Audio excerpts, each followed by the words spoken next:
ากมีเงินอยู่เต็มจัดหมื่นธนาคารจะพัฒนาการก้อยรัฐบาลบ้านเมืองถนนหนทางลาดยางแถวนอกดังกับในกรุงโรงหมอโรงเรียนน้ำไฟไหลหุ่งกว่ากรุงนิวยอร์กลอนดอนคอยอยากเป็นคนเลิศในเวทมนต์คาถาจะคุมอาณาล้านสร้างภัยพ้นภัยเสียก่อนเดี๋ยวนี้แก้วแดงหน้าด้านรันลุกบ้านป่าขาดอนเกณฑ์หมูเกณฑ์หมาว่าควายไปล่อนสร้างความเดือดร้อนไปทุกคนแห่งระวังพี่น้องชาวลาวทั้งหลายอย่าได้พากันเลิงใจหูเบาเอาง่ายจะกินแหนงตั้งหน้าสร้างตาพัฒนายามยากมาแข่งชาติลาวคนลาวมีเฝ้าขันแข่งให้เป็นแหวนแยงลูกหลานใครอยากให้ลาวเจริญในทันตาเห็นอย่าได้แต่นอนเว้นเล่นไพ่เล่นหวยก็รักฉันหมื่นหูหมื่นตามาพัฒนาบ้านเมืองซอยกันสราชบังหลวงระวังเด้อท่านเสวยสวรรค์สำเคแน่นอน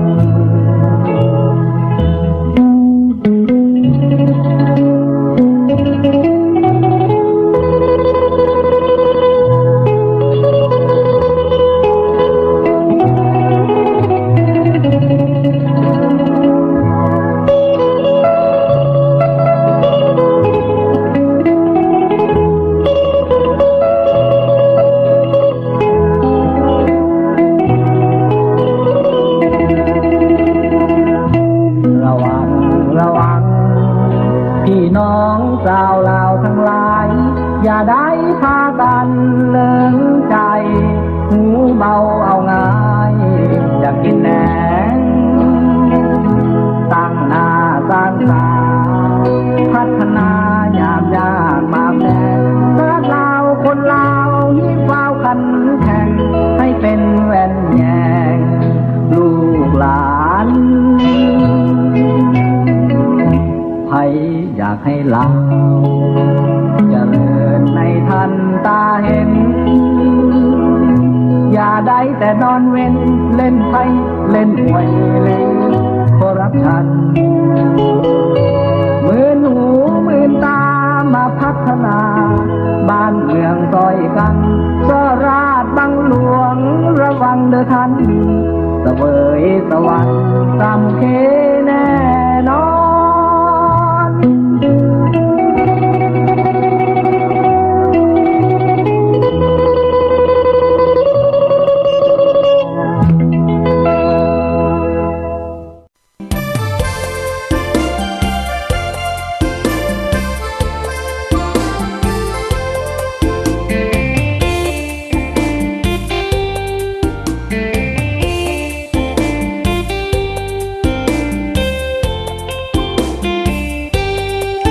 น้อยหนุ่มลาวละเล่นเกิดรุ่นทุกเบาสาวใบหุ่นเนื้อหนาวลาวนี่อย่าได้รับฝันอย่าพากันเสยเม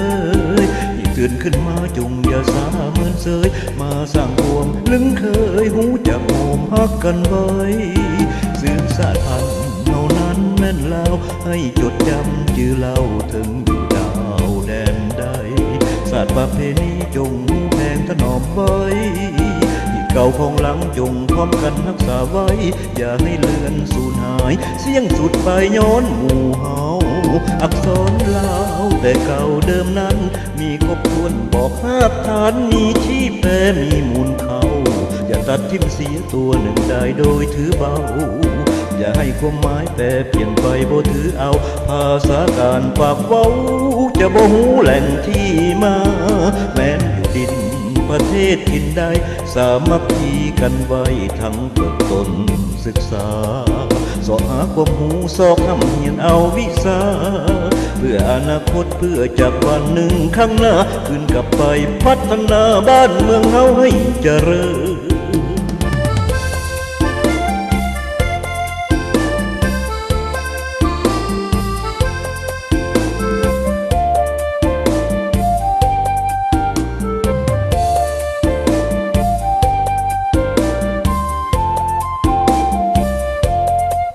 อักษรลาวแต่เก่าเดิมนั้นมีครบถ้วนบอกหากฐานมีที่แปรมีมูลเขาอย่าตัดทิ่มเสียตัวหนึ่งได้โดยถือเบาอย่าให้ความหมายแปรเปลี่ยนไปบ่ถือเอาภาษาการปากเว้าจะบ่หูแหล่งที่มาแม้นอยู่ดินประเทศกินได้อย่าได้หลงลืมลายพื้นแผ่นดินเฮานาให้กตัญญูให้หูคุณเสิร์ชบูชาให้มันสำนึกอยู่ทุกเมื่อทุกเวลาพื้นแผ่นดินที่เฮามาก็คือพื้นแผ่นดินลาวจงบูชาสำนึกในคุณของแผ่นดินจงห่วงแหนรักษาไว้ให้อยู่ยาวนาน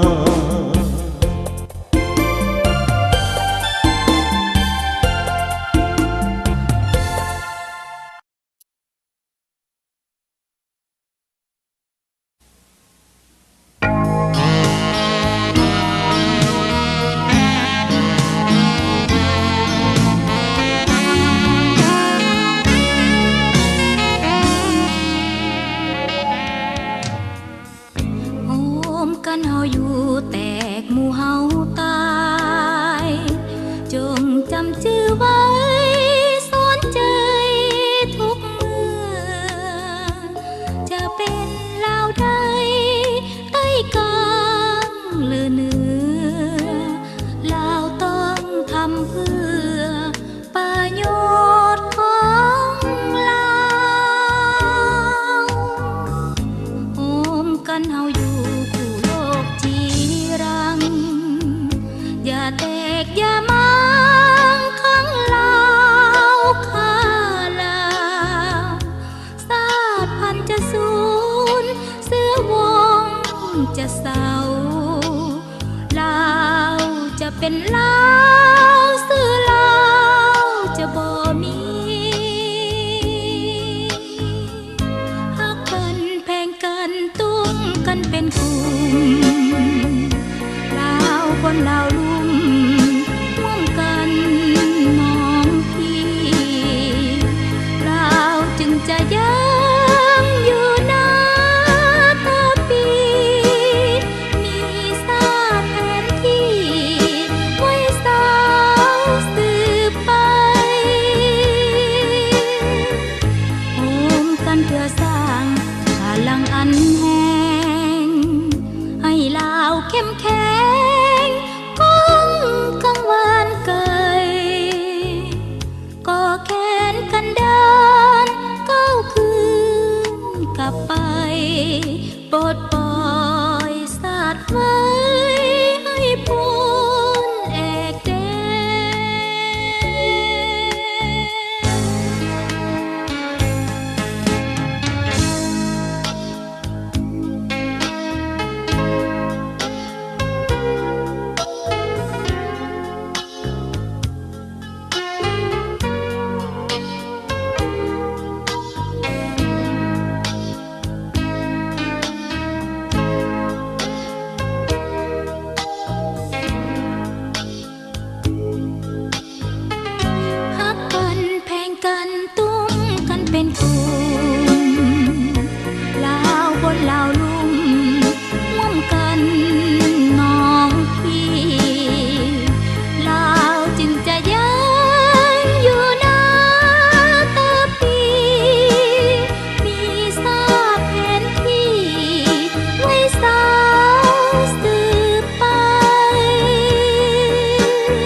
ศาสตร์ลาวตั้งแต่เดิมมาคือสาอยู่ในอาซีสาวลาวผูกพันไมตรีมวลสามัคคีฮักหอมกันหักศาสตร์หักประเทศเฮาหักเจ้าพวกเกศเกษาห่วมหักห่วมศาสนาแต่โบราณมาหักษาดินแดนบ่ให้สะใดมาล้วนลาวีรบกวนงานแห่งสิ่งเอาให้ขึ้นเขามาดูวุ่นวายสุจนตัวตายทานศัตรูช่วยชัดชูเนื้อเสื้อเผาฟื้นฟูกูเอาบรรเทาทุกข์กาย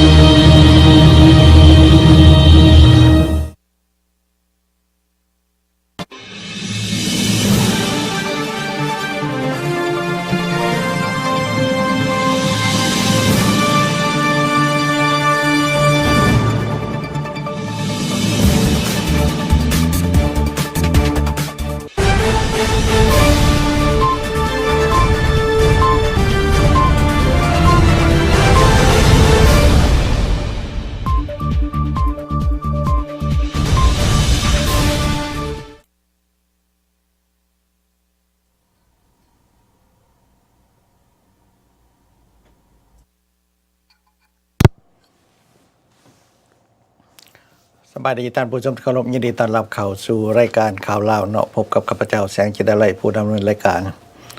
มื้อนี้ก็เป็นมื้อวันพุธวันที่28เดือนกุมภาพันธ์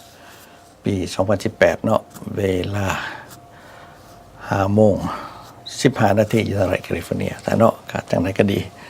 ก็ขออภัยนำพ่อแม่พี่น้องสักษามาหน่อยนึงก็ย้อนว่า กำลังเปิดคลิปของท่านดร.สุรสรัตนะก่อนจะเข้ารายการก็มีสาระที่น่าฟัง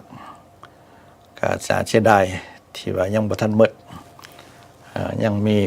เรื่องสำคัญที่พ่อแม่พี่น้องผู้ติดตามเบิ่งก็คงจะอยากรู้ว่าเพิ่นว่าหยังว่าแต่เนาะสำหรับผู้ที่บ่ทันได้ฟังก็บ่เป็นหยังขออภัยนำพ่อแม่พี่น้องหลังจากรายการข้าพเจ้าจบก็จะเปิดต่อรายการของท่านดร.สุรสให้พ่อแม่พี่น้องได้ติดตามฟังให้มันจุใจว่าซะเนาะว่าแนวคิดความเห็นของท่านดร.สุรสก็มีแต่เรื่องที่มีสาระว่าซะเนาะน่าเฮียนน่าฮู้น่าฟัง ก็ฟังไว้ก็บ่มีหยังเสียหายเนาะเอาไปคิดเอาไปพิจารณานำกันอันใดเกี่ยวกับบ้านกับเมืองเฮาอันใดที่เกี่ยวกับเรื่องประเทศชาติบ้านเมืองของแต่เฮาเรื่องความขาดตกบกพร่องเรื่องความบ่เข้าเรื่องว่าซะเนาะของภาครัฐที่เพิ่นปฏิบัติกันมา42ปียึดประเทศเป็นของหมดเพิ่นมีหยังดีแด่ท่านเนาะนั่นก็แม่นความคิดเห็นของดร.สุรสเพิ่นก็ได้ตั้งคำถามว่ามีหยังดีแด่เนาะเอามา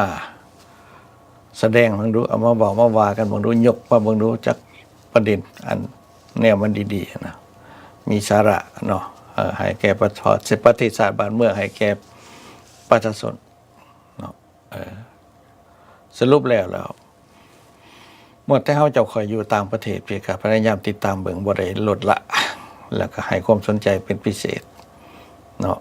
อยากเห็นเมื่อประเทศชาติบ้านเมืองของแต่เฮานี่เจริญรุ่งเรืองให้มันทันกับประเทศอื่นเขาเจ้าโดยเฉพาะประเทศที่อยู่ใกล้เคียงของแต่เฮานี่แหละมื้อใดลาวเฮาจึงสิสามารถใหญ่จึงสิสามารถเป็นตัวเองเข้มแข็งมีเกียรติมีศักดิ์ศรีอันว่าเท่าเทียมกับประเทศอื่นให้ประเทศอื่นท่านว่าเคารพนับถือยำเกรงแต่เฮาบ่แม่นให้เขามาดูถูกมาเหยียบยามให้เนาะมาเอารัดเอาเปรียบอยู่ตลอดข้าพเจ้าคิดว่ามันถึงยามแล้วแหละที่ลาวของแต่เฮานี่คนตื่นแล้วคันหากว่าบ่ตื่นเทื่อนี้นี่นะสิตื่นอีกเทื่อใดเนาะมันโล่งสุดๆแล้วได้นะ ภายใต้การนำพาของหมวดเพิ่นที่ว่าสลาดช่องใสนะดึงเอาประเทศลาวลงเหวสุดต่ำที่สุดในประวัติศาสตร์บ่เคยมี บ่เคยมีลาวจะอยู่ในสภาพนี้เห็นไหมก็ยอมความสลาดช่องใสของหมวดเพิ่นนั่นแหละเห็นไหมเพิ่นว่าเพิ่นเป็นคนสลาดเสียนำพาประเทศชาตินำพาพ่อแม่พี่น้องประชาชนเห็นบ่ออกจากความทุกข์ความยากเอาแต่เพิ่นสิหามาว่าแต่ทามา42-43 ปีเนี่ยยังบ่เห็นคนเห็นบ่เห็นอ้ายอันความที่อันเจริญรุ่งเรืองสลาดช่องใสนะสิพ้นทุกข์พ้นยากนะยังบ่เห็นเห็นบ่มีแต่เห็นเรื่องอัปปีสีกบาทเนาะเรื่องล่าวเฮาลดหน่อยถอยลงมันบ่มีหยังดีคือท่านดร.เพิ่นก็ถามเหมือนกันเนาะมีหยังดีเนาะเฮาก็เว้ากันเรื่อยๆเดี๋ยวนี้เนี่ยเห็นบ่หลายผู้หลายคนก็มาเว้าซอยกันมาแสดงความคิดความเห็นคือกันฝากไปหาหมวดผู้นำผู้สลาดช่องใสหาเพิ่นฟังคันว่าเพิ่นยังมีสติสัมปชัญญะครบถ้วนเนาะยังมีความรู้สึกว่าเป็นคนอยู่นะครับเนาะให้เอาไปทบทวนคืนเบิ่งคืนว่าผ่านมา40กว่าปีเนี่ยนะภายใต้การนำพาของพรรครัฐเนี่ยนะประเทศลาวอยู่ในสภาพใด ประชาชนลาวอยู่ในสภาพใดนี่คือตัวจริงบ่แม่นเรื่องเสกสรรปั่นแต่งบ่แม่นเรื่องจริงอิงนิยายบ่แม่นเรื่องโฆษณาส่วนเสือหลอกลวงพ่อแม่พี่น้องประชาชนลูกหลานเกิดใหม่ใหญ่รุ่น ให้ไปบูชาหมวดเพิ่น เห็นบ่ว่าหมวดเพิ่นนั้นเป็นคนครับผมสลาดช่องใสอาจารย์เนาะ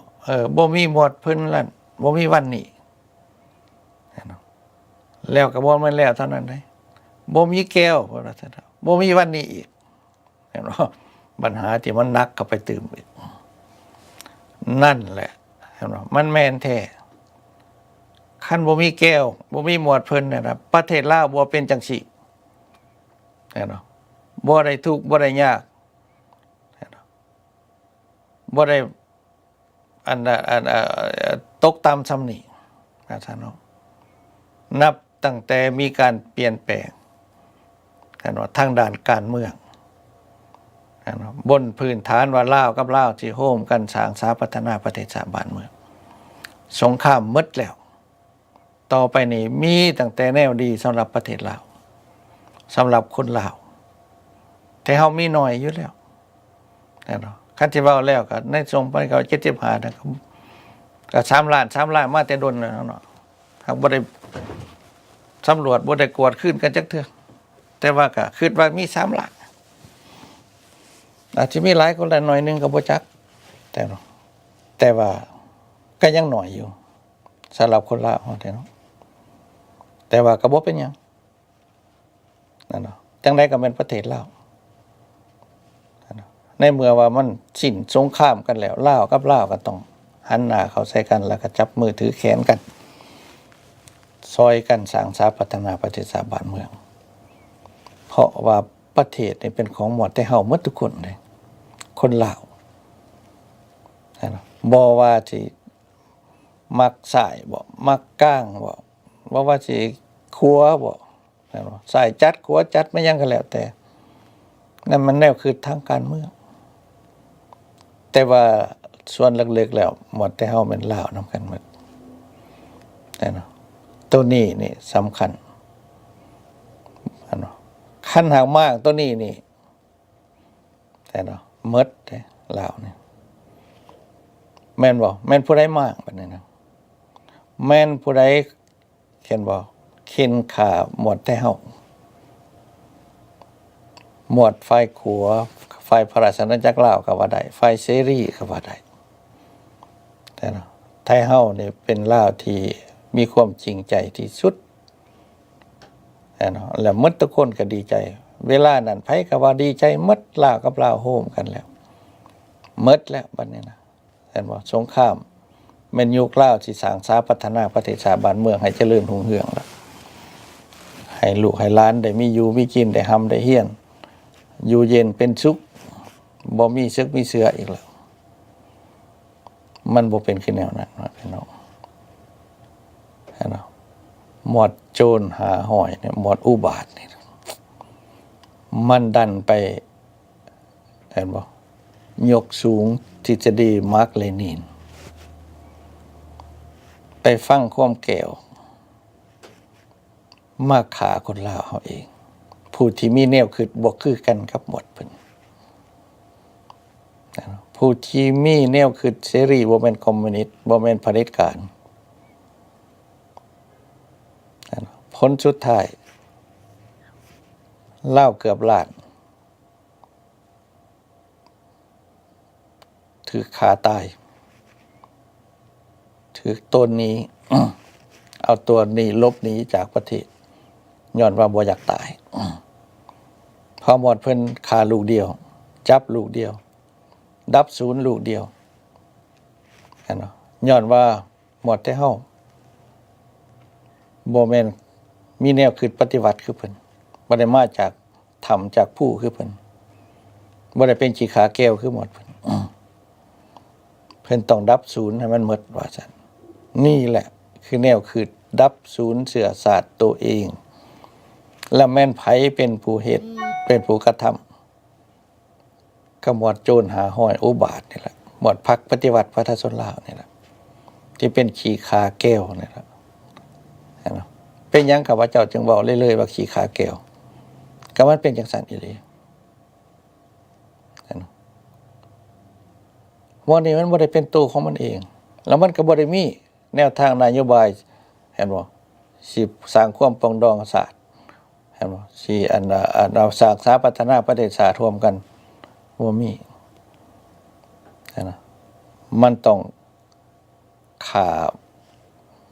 ดับศูนย์หมวดฝ่ายครัวในหมวดปราศจากลาวนี่ให้มันหมดถอนหากถอนโคนบ่ให้เหลือ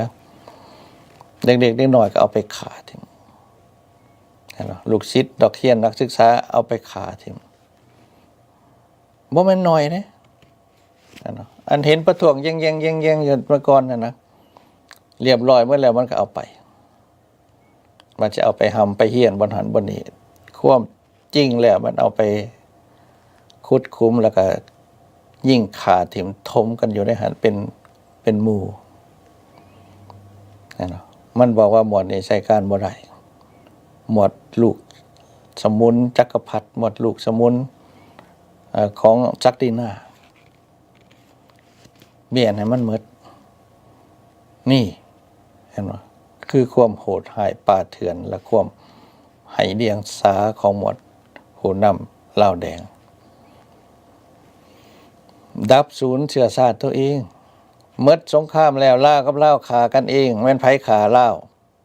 แม่นหมวดเห็นบ่ทรราชนี่พรรคปฏิวัติประชาชนลาวนี่ที่ว่าเพิ่นสลัดซองใสนี่ นี่แหละคือความเป็นจริง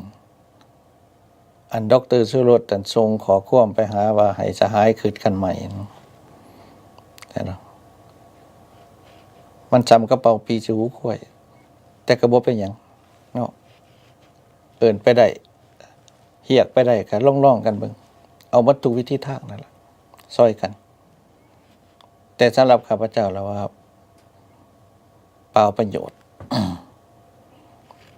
เพราะว่าเป่าปีให้กล้วยฟังมันบ่เข้าใจหรอก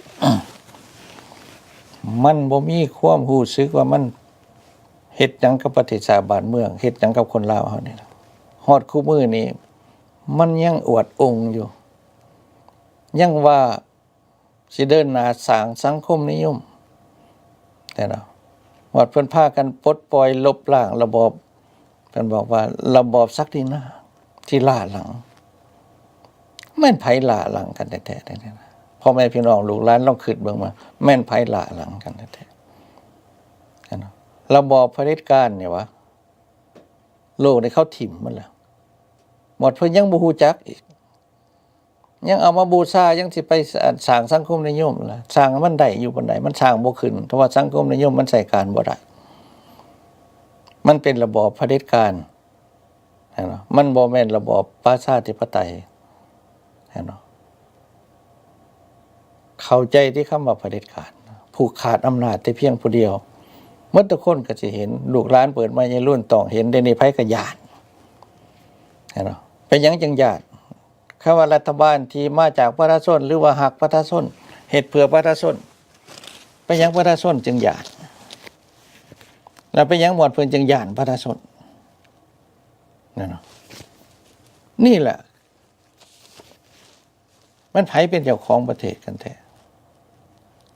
กับประชาชนลาวเป็นเจ้าของประเทศ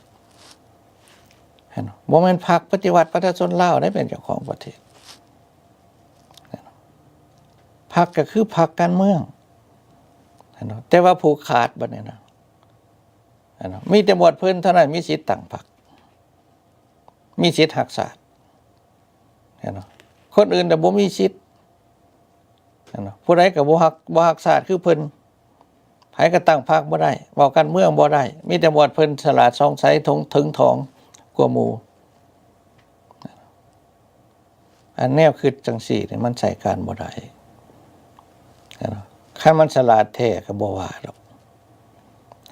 อันนี้โง่คือตัวข้วยนี่คือดร.สุดคำสุรสเพิ่นก็ว่าซั่นล่ะ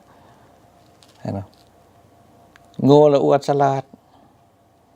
บ่ได้สนใจนำหยังหมดเข้ามาแล้วมีแต่สนใจว่ากูต้องรักษาฐานอำนาจกูนี่ไว้ก่อนต้องกำจัดหมดศัตรูหมดคู่แข่งทั้งการเมืองนี่ฮะมันหมดแต่แล้วใครเหลือแต่หมวดเพิ่นนี่แหละคือแนวคิดเผด็จการอุบาทเดี๋ยวนี้ก็นำใส่กันอยู่หลายๆประเทศอ้อมแอมเมืองลาวนี่เป็นแบบนั้นหมดเผด็จการก็คือเผด็จการเจ๊กกับเผด็จการแก้วกับเผด็จการเกาหลีเหนือกับเผด็จการแล้วไปยังจังหวะต้องไปย่องย่อปอปั่นหมดเผด็จการนี่ขึ้นมานี่คนลาวบ่เอานำระบอบนี่ลูกหลานบ่เอานำบ่มีไผอยากเป็นคอมมิวนิสต์บ่มีไผอยากเป็นเผด็จการเห็นว่าเขาออกมาเว้าอยู่ใน Facebook นะเรียนจบน้ำหมอดเพิ่นเป็นข้อแดงมาแล้วจบปริญญาต่อปริญญาตรีปริญญาโทกันก็มีหลายแล้วแต่ว่าเดี๋ยวนี้นี่บ่เอานำบ่อยากเป็นแล้วก็บ่อยากเฮ็ดการกับพรรครัฐนั้นมีน้อยคนที่คิดจังซี่เป็นหยังจะว่าจังซั่นเขาว่าคันไปเหตุการณ์นำพรรครัฐแล้วก็แม่นไปรวมไม้รวมมือสมรู้ร่วมคิดกับหมวดเพิ่นกดขี่ข่มเหงขู่ที่พ่อแม่พี่น้องประชาชนเห็นบ่ผู้ที่เขามีความคิดสูงเขาเห็นว่าอันใดถูกอันใดผิดเขาก็บ่เอานำหมดเพิ่นนะแล้วหมดที่อยากเข้าไปเหตุการณ์นำภาครัฐนั่นเนาะก็ย้อนว่าอยากได้อำนาจนะคันได้อำนาจแล้วเฮ็ดหยังบัดนี้กดขี่ข่มเหงขู่ที่พ่อแม่พี่น้องประชาชนหมดเท่านั้นนี่คือภาระหน้าที่ของพนักงานภาครัฐบ่ได้แม่นว่าที่เขาไปสร้างช้าพัฒนาประเทศชาติบ้านเมืองให้มันเจริญรุ่งเรืองคืออันโลกอื่นเขาเจ้าได้คือหมดเพิ่นว่าได้บ่แม่น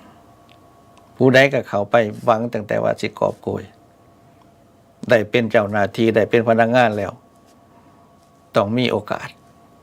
เห็นบ่ใส่อำนาจบาดใหญ่กอบโกยหมดทุกคนก็หวัง